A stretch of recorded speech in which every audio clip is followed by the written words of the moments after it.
요한복음 1장 1절에서 5절에 있는 말씀 같이 읽도록 하겠습니다.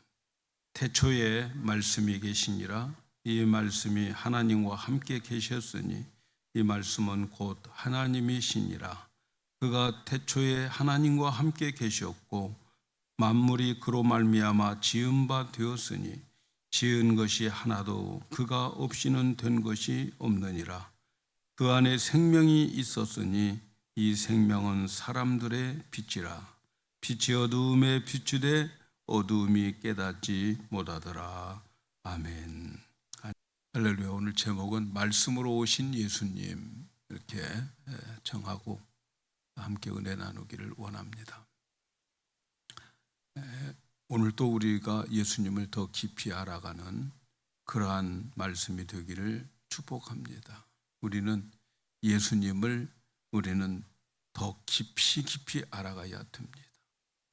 예수님을 아는 만큼 하나님을 알게 되고 하나님을 아는 만큼 우리의 믿음이 생기고 성숙해지고 그리고 하나님과 함께하는 영생의 삶을 살게 되기 때문에 그래요. 영생이라고 하는 것은 유일하신 참 하나님과 그리고 예수 그리스도를 아는 것이 영생이라. 그래서 우리는 하나님과 예수 그리스도를 확실하게 아셔야 돼요.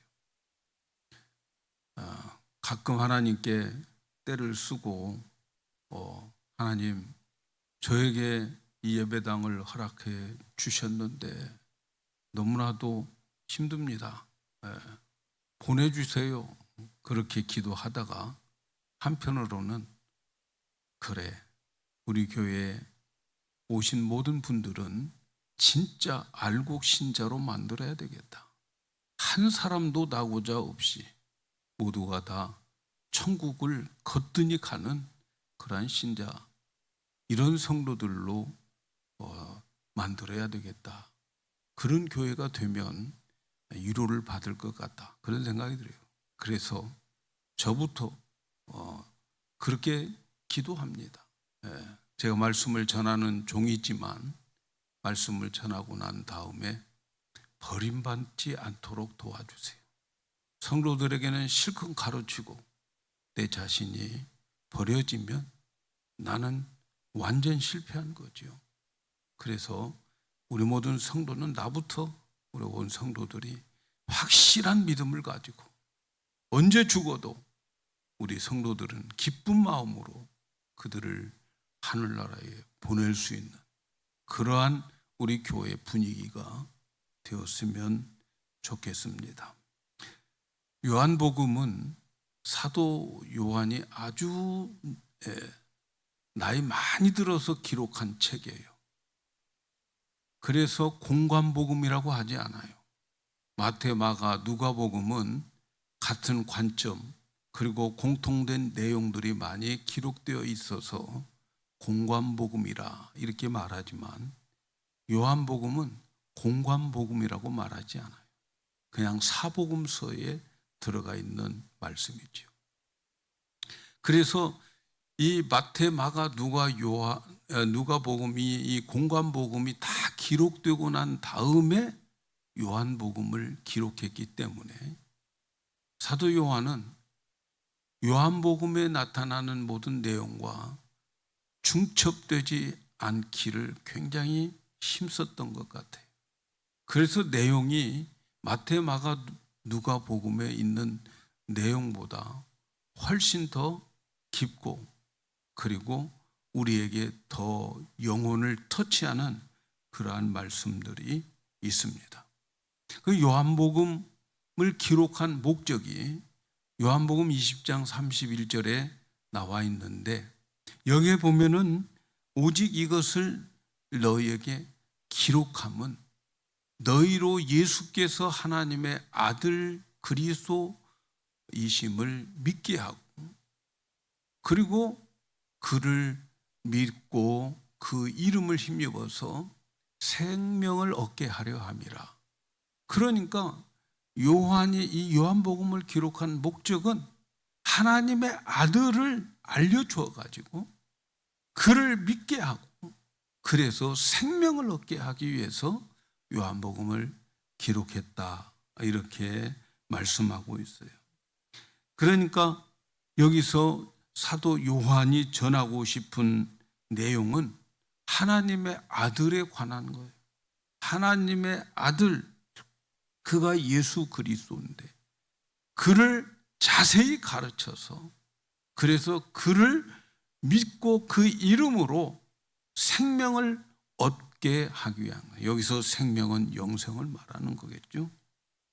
그러니까 예수 그리스도를 잘 전하고 하나님의 그가 아들이라고 하는 것을 전함으로 인해서 그를 믿게 하고 그를 믿는 자들이 생명을 얻게 하기 위함이다, 이렇게 말씀하고 있어요. 그래서 요한복음을 기록한 목적은 하나님의 아들을 알리기 위한 거예요. 자, 요한복음을 기록한 목적은 하나님의 아들을 세상에 알리기 위한 것이다 하는 거죠. 자, 이 목적을 기억하면서, 요한복음을 기록한 목적을 기억하면서 우리가 요한복음 1장 1절을 다시 한번 읽습니다. 요한복음 1장 1절에 보면은 태초에 말씀이 계시니라, 이 말씀이 하나님과 함께 계셨으니 이 말씀은 곧 하나님이시라. 여기에서 태초에 말씀이 계시니라, 이 말씀이 하나님과 함께 계셨으니, 그렇다면 여러분, 이 말씀이 누군가를 요한이 요한복음을 기록한 목적이 무엇인가에 대해서 말씀했기 때문에 우리는 거기서 힌트를 얻어서 이 말씀은 누군가, 이 말씀은 누구라고 짐작이 됩니까? 이 말씀은 하나님의 아들이구나 하는 것을 우리는 얻을 수 있죠. 그죠? 하나님의 아들이구나. 이 말씀이 하나님의 아들인데 하나님의 아들이, 말씀이 하나님과 함께 계셨구나 하는 것을 말하는 거죠. 하나님의 아들이 누구예요? 예수 그리스도죠. 근데 이 태초에 말씀이 계셨다 이렇게 말씀하는데, 이 태초에 말씀이 계셨다 하는 그런 내용을 여러분 또 어디에서 이런 문구를 우리가 찾을 수 있습니까? 창세기 1장 1절에 태초에 하나님이 천지를 창조하셨다, 그런 말씀이 있잖아요. 그러니까 창세기 1장 1절에도 태초에 하나님이 천지를 창조하셨다, 태초가 나오고, 오늘 우리가 읽은 요한복음 1장 1절에도 태초에 말씀이 계셨다, 여기에도 태초가 나와요. 이 태초에 대해서 구약 성경이나 신약 성경, 우리 한글 성경에는 똑같이 다 태초예요. 태초. 영어 성경에도 다 똑같이 구약이나 신약이나 in the beginning이에요. 똑같이 태초예요. 태초. 그렇게 기록을 하고 있습니다. 그러나 요한복음과 창세기의 태초가 우리말과 영어가 똑같이 번역되어 있지만 실제로 성경의 원문에는 이 태초가 뜻이 달라요. 창세기에 나와 있는 이 태초는 히브리 말로 베레시트라고 하는 말인데, 창세기에 나오는 태초는 그 베레시트라고 하는 그 의미는 시작 그리고 출발이라는 뜻이 거의 담겨져 있어요. 그러니까 창세기의 태초에 천지를 창조하셨다라고 하는 그 태초는 시작이 언제부터 되어진 거냐면 하나님이 우주 만물을 창조할 때 그 시작, 그것을 태초라고 말하는 거죠. 그러니까 우주 만물을 하나님이 창조하실 시점을 태초다 이렇게 말합니다. 그러나 요한복음에 나와 있는 태초는 이 헬라의 원문에는 이 아르게라고 하는 단어를 쓰는데, 이 아르게라고 하는 이 단어는 창세기의 태초를 넘어서 더 영원 전의 시간을 말하는 거예요. 그러니까 요한복음 태초와 창세기의 태초 중에서 어느 것이 더 먼 태초입니까? 요한복음에 나온 태초가 창세기에 나온 태초를 넘어서 훨씬 먼 영원 전의 시간을 말하는 거예요.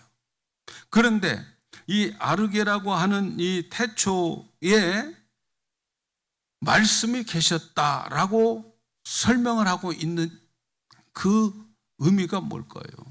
그것은 이 말씀이라고 하는 이 말씀은 영원 전부터 하나님이 계시던 그때부터, 하나님이 언제 계셨을까요? 아무도 모르죠. 영원 전에 계셨어요. 그때부터 하나님과 함께 있었던 말씀이다 하는 것을 말하고 있는 거죠. 시간적인 의미로 영원하다 하는 그런 말씀이에요. 그래서 태초에 하나님의 말씀이 계셨다. 말씀은 영원 전부터 존재했다 하는 거예요. 자, 요한복음 1장 1절을 다시 한번 봅니다. 태초에 말씀이 계시니라. 이 말씀이 하나님과 함께 계셨다. 하나님과 함께 계셨다. 태초에 말씀이 계셨다. 말씀이 계셨다. 말씀을 의인화시켰잖아요. 말씀이 계셨다 이렇게 말했잖아요. 말씀, 그때 로고스라고 하는 말을 쓰는데 그때 당시에 로고스라고 하는 철학적인 의미예요. 근데 철학적인 것은 사상입니다. 사상, 생각이에요. 그것은 인격이 없는 거예요. 그런데 여기서 말하는 말씀이 계셨다라고 하는 것은 인격을 가지고 계셨다 하는 거예요. 그렇다면 그 말씀이 누구일까요? 이 말씀이 하나님과 함께 계셨다 하니까 하나님과 함께, 하나님 계시고 그 옆에 또 누군가가 있었다는 거죠. 그게 누구예요? 말씀이었다는 거예요. 그런데 하나님과 함께 계셨다 이렇게 말씀하고 계시는 것을 보면은 그분은 영원 전부터 하나님과 함께 계셨다. 우리는 예수님이라고 하는 이름을 자주 사용하죠. 늘 부르죠. 그런데 예수라고 하는 그 이름은 예수님이 육신을 입고 그 하나님의 아들이 육신을 입고 이 땅에 오신 후부터 예수라고 부르는 거예요. 그렇다면 예수님이 이 땅에 오시기 전에는 그럼 그분을 어떻게 불렀는가? 오늘 말씀을 보니까 그때는 말씀으로 계셨다, 말씀이다 하는 것을 우리가 알 수 있는 거죠. 그래서 말씀은 영원 전부터 하나님과 함께 계셨다, 함께 계셨다. 자, 거기에 누군가 둘이 있었어요. 거기에 둘이 있었다라고 말할 때 두 사람이 하나라는 의미가 아니에요. 두 사람이 있었는데 분리된 두 사람을 말하는 거예요. 그러니까 하나님이 영원 전부터 말씀이 하나님과 함께 계셨다라고 하는 그 말은 하나님과 함께 계셨는데 분리된 하나님으로, 그러니까 아버지 하나님 그리고 아들 하나님으로 함께 계셨다는 거예요. 삼위일체 하나님이 함께 계셨다. 물론 거기에 성령님도 계셨죠. 그렇게 함께 그곳에 계셨다. 그것은 구분됨을 말하는 거죠. 하나님과 성부 하나님과 성자 하나님의 구분됨을 말씀하는 거예요. 그런데 그 함께 계신 말씀이 하나님이더라. 하나님이더라. 말씀이 하나님이시라고 하는 거예요. 이 땅에 오신 예수님, 그 예수님은 영원 전부터 하나님과 함께 계셨던, 말씀으로 계셨던 그분이 바로 육신을 입고 오신 예수님, 말씀으로 오신 예수님이다 하는 거지요. 우리가 생각할 때 차라리 말씀으로 오셨다고 하지 말고 그냥 직선적으로 예수님이라고 말하지. 예. 왜 말씀으로 태초에 계셨다 그렇게 말할까? 태초에 예수님이 계셨다 그러면 우리 머리 안 아플 건데. 근데 말씀으로 계셨다 이렇게 기록을 해요, 요한이. 그래가지고 우리 머리 아프게 만들어요. 근데 생각해 보세요. 이유 없이 태초에 예수님을 말씀으로 말했겠어요? 말씀으로 말한 이유가 뭘까요? 로고스라고 왜 했을까? 그 이유가 뭘까? 이유가 많지만 오늘은 다 말을 안 하고 제가 한국 갔다 와서 이제 나머지는 이야기하겠지만 오늘은 한 가지만 말씀할 거예요. 왜 말씀으로 예수님을 소개했을까? 로고스로 왜 소개했을까? 그것은 말은 능력이 있기 때문에 그런 거예요. 말은 능력이 있습니다. 여러분이 가지고 있는 말, 하나님도 말씀하시고 우리도 말하는데 말이라고 하는 것은 능력이 있어요. 그래서 말대로 되어가는 거예요. 여러분의 인생은 여러분이 말한 대로 되어가는 거예요. 그래서 우리 그런 말 있잖아요. 말이 씨가 된다. 그죠? 제가 작년에 많이 그런 말씀을 했죠. 말에 대한 말씀을 많이 했죠. 근데 어쨌든 말이라고 하는 것은 능력이 있다는 거죠. 하나님의 아들을 말씀으로 존재했다고 하는 것은 하나님의 아들인 예수 그리스도, 말씀으로 오신 그분은 어떤 분이에요? 능력이 있는 분이다. 능력이 있는 예수님이다. 이렇게 말씀을 드리는 거예요. 하나님의 말씀이신 예수님은 어떤 능력을 가지고 있었을까? 태초에 말씀으로 계신 그 말씀, 예수님은 어떤 능력을 가지고 계셨을까? 오늘 우리가 읽은 말씀 3절에 나와 있어요. 3절을 보면은 만물이 그로 말미암아 지은 바 되었고, 만물이 뭐예요? 우주에 있는 저 은하계에 있는 모든 것들이 그로 말미암아 지어졌다. 이렇게 말씀합니다. 그분 아니고는 하나도 지은 것이 없었다. 그렇게 말씀합니다. 그래서 만물이 그로 말미암아 지은 바 되었으니 지은 것이 하나도 그가 없이 된 것이 없느니라. 그 말씀은 천지 창조하는 능력을 가졌다. 그 말씀이 누구예요? 예수님이에요. 이 땅에 아기 예수로 오신 그 예수님은 천지 창조를 하신 예수님이다라는 것을 우리는 볼 수 있어요. 우리가 창세기에 보면 이 만물을 창조하실 때에 말씀으로 창조하셨어요. 빛이 있어라. 가라사대 빛이 있어라. 빛이 생겨. 가라사대 또 하늘이 궁창이 생겨라. 궁창이 생겨.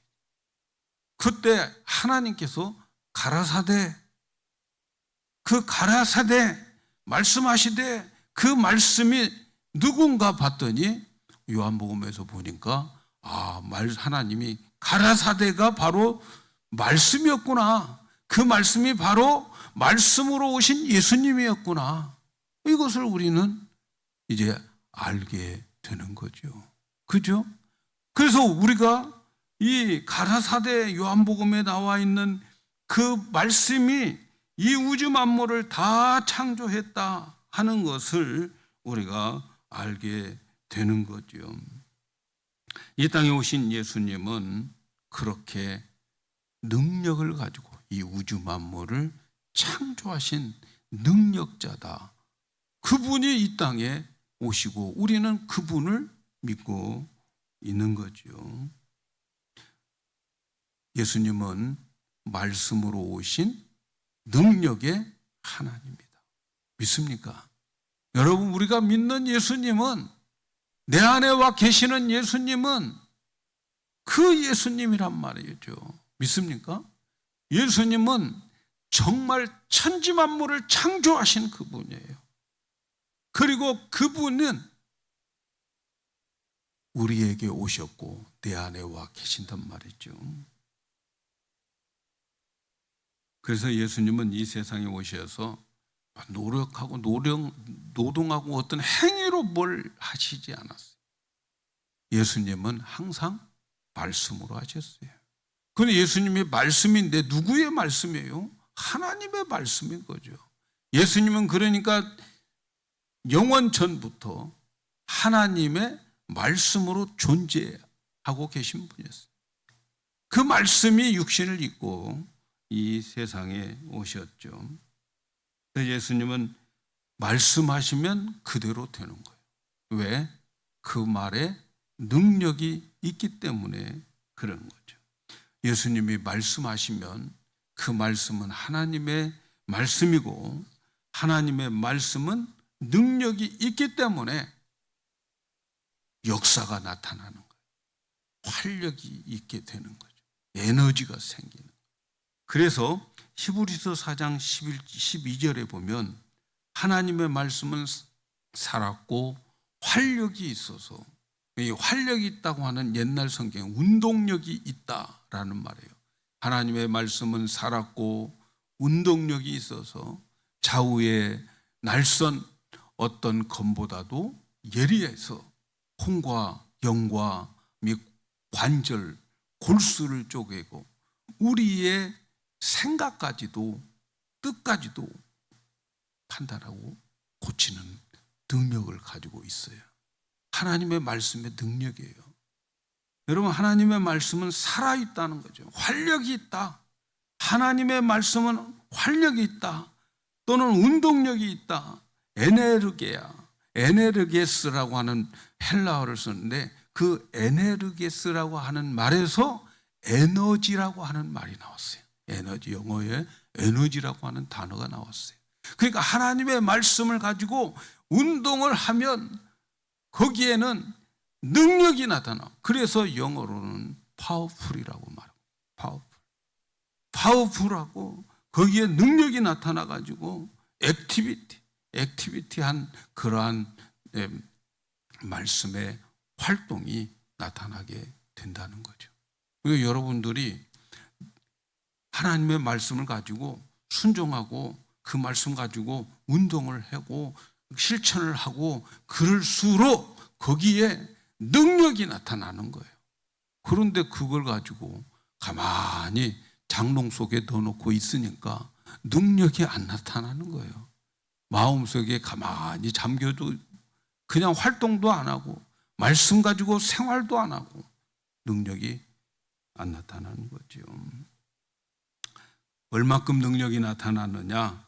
영과 혼과 관절, 골수, 생각, 마음 그것까지 다 다스리고 수술을 할 수 있는 보이지 않는 것까지도 다룰 수 있는 것이 하나님의 말씀이라는 거죠. 말씀은 그렇게 활동력을 가지고 있고 능력이 있다 하는 거지요. 그런데 이 말씀 안에 생명이 있다는 거예요. 생명.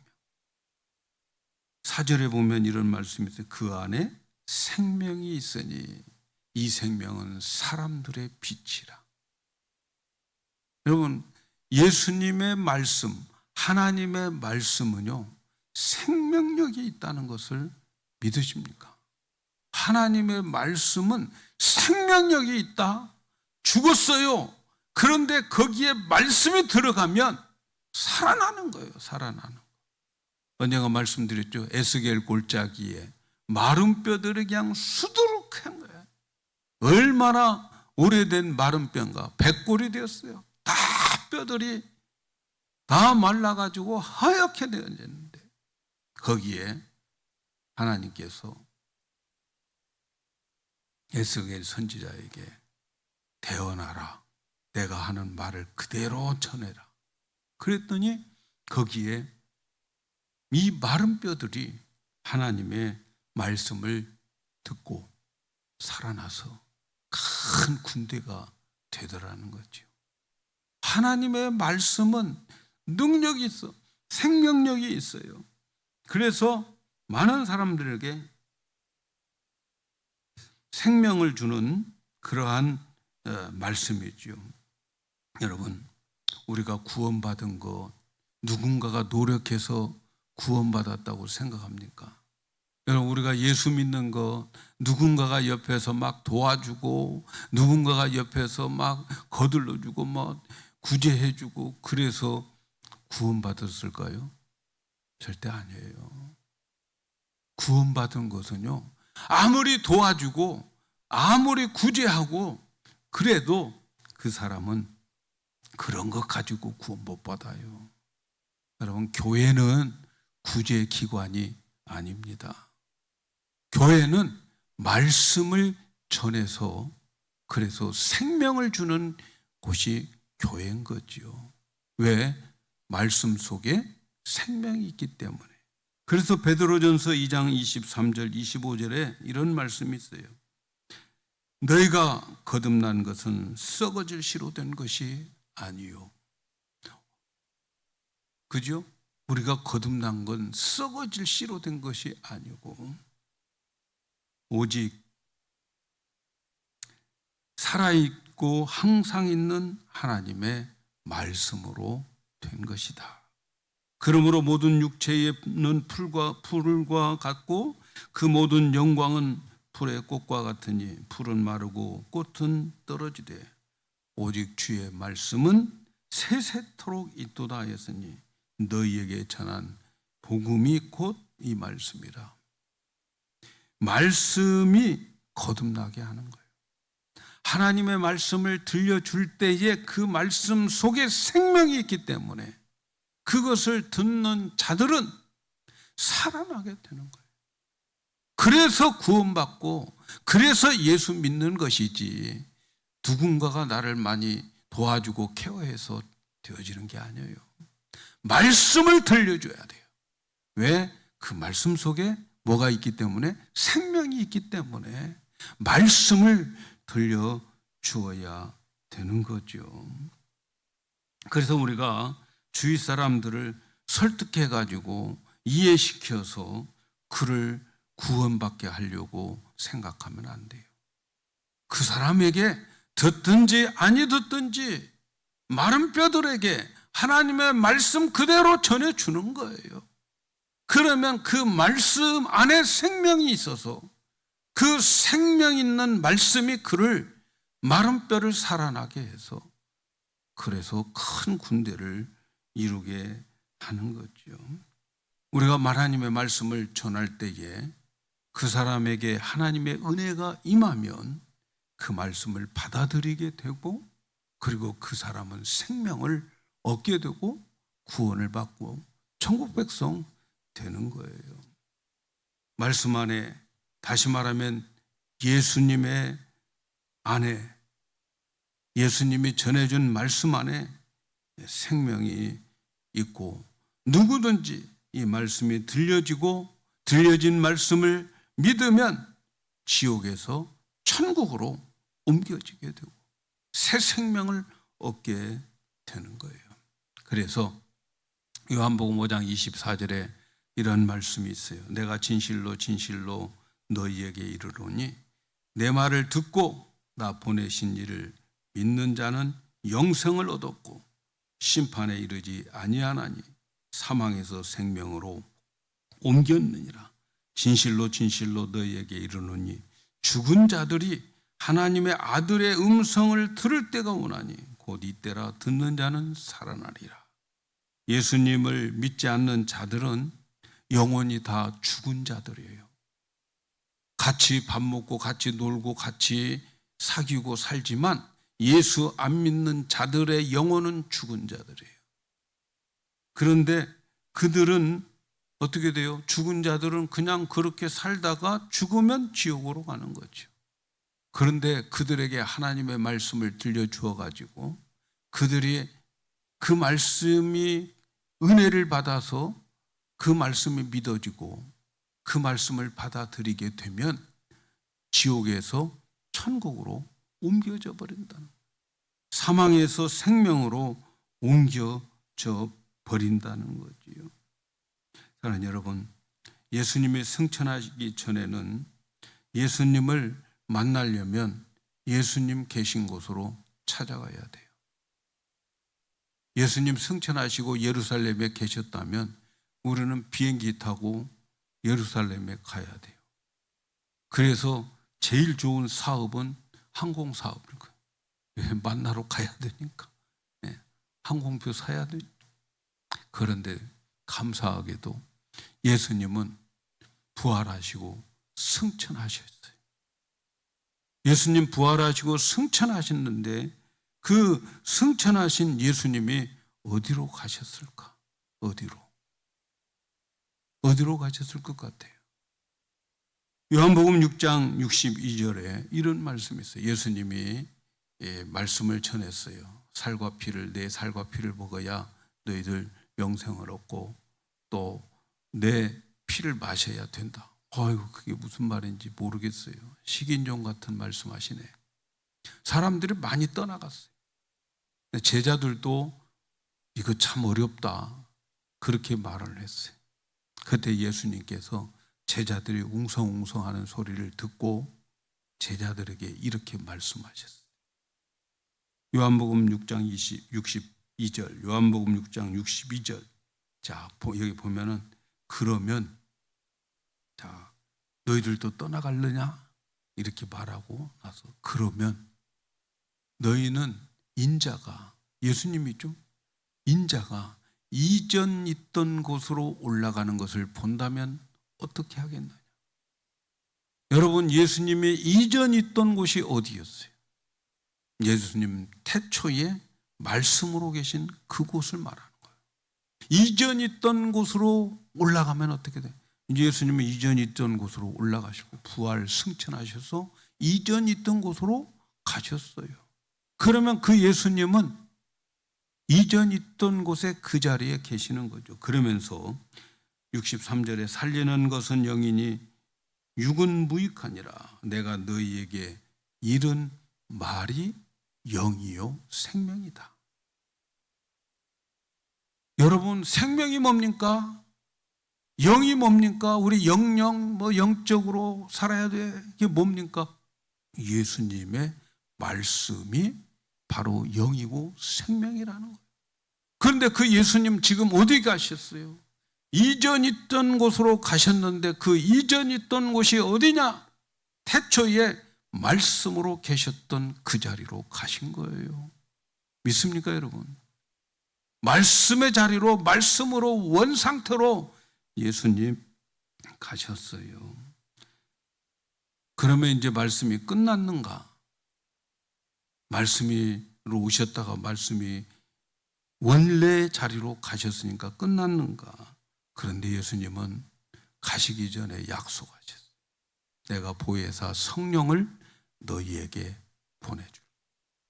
그리고 그 성령이 오셔서 할 일이 있는데 이것이 나는 거죠. 요한복음 14장 26절에 이런 말씀이 있어요. 보혜사 곧 아버지께서 내 이름으로 보내실 성령 그가 너희에게 모든 것을 가르치고 내가 너희에게 말한 모든 것을 생각나게 하리라. 말씀이신 예수님은 말씀의 자리로 가셨어요.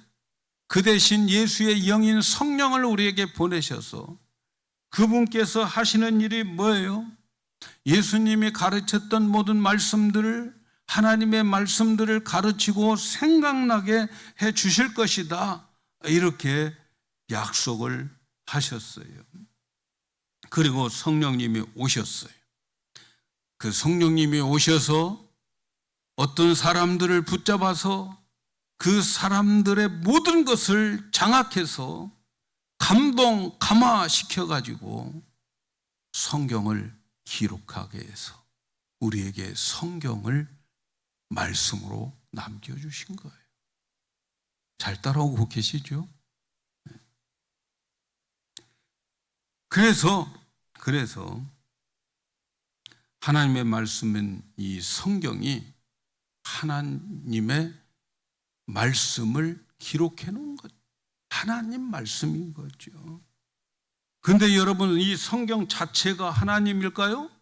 이 성경 자체가 예수님일까요? 성경 자체가 신일까요? 아닙니다. 아니에요.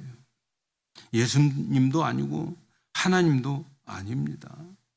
어떤 사람들은 성경을 읽지도 않으면서 모셔놔요. 모셔놔. 예?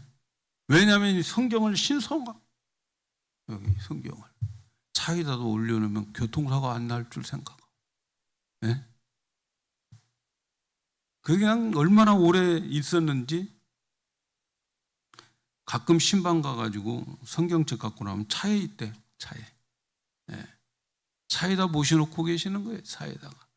그 차에서 그냥 햇빛에 발해가지고 성경인지 뭔지 잘 모르겠어요. 예.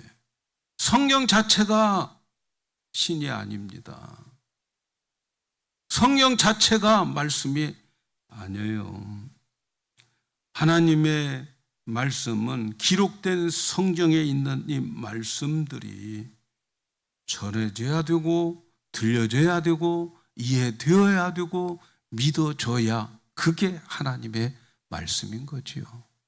이 시간에 여러분에게 전하는 이 말씀들이 여러분 믿어지고 이해되고 그리고 이 말씀들이 아멘으로 되어지고 있다면 지금 그 말씀이 능력의 말씀이고 하나님의 말씀인 것을 믿으셔야 됩니다. 그러므로 교회는 뭐예요? 교회는 하나님의 말씀을 전하는 데 집중해야 되는 거예요. 교회가 뭐 다른 사회사업, 봉사 그런 건전한 사업을 하는 것이 아니에요, 여러분. 교회는 하나님의 말씀에 집중해서 전해서 그 말씀에 사로잡혀서 진짜 알복신자들이 되어야 되는 것이죠. 말씀 중심으로 신앙생활을 하셔야 돼요. 우리 가운데 예수님을 바로 모시는 신앙이 뭘까요? 하나님의 말씀을 귀하게 여기고 그 말씀을 사모하며 살아갈 수 있는 자들, 그것이 바로 올바른 신앙생활을 하는 거예요. 교회를 나오더라도 사모하는 마음으로 나오셔야 되죠. 여러분, 오늘은 가서 하나님께서 어떤 말씀을 하실까? 오늘 하나님이 나에게 어떤 말씀을 주실까? 어떤 말씀으로 나에게 찾아오실까? 그러한 기대감, 갈급함, 사슴이 목말라서 시냇물을 찾기에 허덕인 것처럼 그러한 갈급한 심정으로 우리가 하나님 앞에 나오셔야 되는 거예요. 사랑하는 여러분, 하나님은 영이시기 때문에 하나님을 볼 수가 없어요. 그러나 말씀으로 계셨던 하나님 품속에 계셨던 예수님이 오셨어요. 그리고 우리에게 하나님 말씀을 전해주셨어요. 우리는 말씀을 통해서 예수님을 만나고 말씀을 통해서 하나님을 보게 되는 거예요. 세상 사람들 하나님 못 봐요. 그러나 우리는 하나님 봅니다. 뭘 통해서? 말씀을 통해서 우리는 봅니다. 그래서 어떤 길이 하나님이 원하는 길이고 어떤 길이 하나님의 뜻인지 우리는 알 수 있어요. 어떻게요? 어떻게 하나님을 만날 수 있고 하나님을 볼 수 있어요? 말씀을 통해서 만나는 거예요. 말씀이 예수님이고 예수님은 하나님의 말씀을 전해주는 거고 예수님을 본 사람들은 하나님을 본 거예요. 우리 성도 여러분들, 하나님을 날마다 보면서 살아가십시다. 하나님을 날마다 보면서 살아가셔야 돼요. 빌립이라고 하는 사람이 하나님 보여달라고 그랬어요. 하나님 보여달라고 그랬는데 예수님께서 뭐라고 말씀하셨는가? 요한복음 14장 9절에 예수께서 이르시되 빌립아, 내가 이렇게 오래 너와 함께 있으되 내가 나를 알지 못하느냐? 나를 본 자는 누구를 보았고? 아버지를 보았거늘 어찌하여 아버지를 보이라고 하느냐. 예수님 본자는 누구를 본자예요? 하나님 본자예요. 예수님은 뭐라고요? 말씀이셨어요. 예수님이 말씀이라고 한다면 그 예수님의 말씀을 듣고 그 예수님의 말씀을 깨닫고 그 예수님의 말씀을 이해한다면 그 사람은 누구를 본 거예요? 말씀이신 예수님을 본 것이고 그리고 하나님을 본 거예요. 세상 사람들은 하나님을 못 보고 삽니다. 그러나 우리는 날마다 하나님을 보고 만납니다. 만일 우리에게 들려주시는 말씀, 내가 읽는 말씀, 내가 만나는 말씀을 내가 아멘으로 받아들인다면 하나님을 보는 거예요. 예수님 만나는 거예요. 예수님의 말씀을 받아들이면 예수님이 내 안에 똑같이 오신다는 그 말씀이지요. 그래서 내가 그 말씀을 내 입으로 내가 받은 내가 본 하나님, 내가 만난 예수님, 그 말씀을 내가 마음으로 믿고 입으로 믿음으로 선포하면 그게 능력이 되는 거예요. 저는 여러분들이 그런 능력자가 되기를 바라겠어요. 제발 좀 이 능력 사용하시기를 바랍니다. 여러분이 교회를 위해서 기도할 때에 하나님 우리 교회 가득 채워지기를 원합니다 하고 하나님께서 어떤 때 말씀을 주셔서 그 말씀이 여러분의 마음속에 와 닿았으면 그 말씀을 믿고 선포하세요. 말이 내 입에서 나와야 역사가 일어나는 거예요. 선포하십시오. 여러분 어떤 문제가 있어가지고 그 문제 때문에 고민하고 있을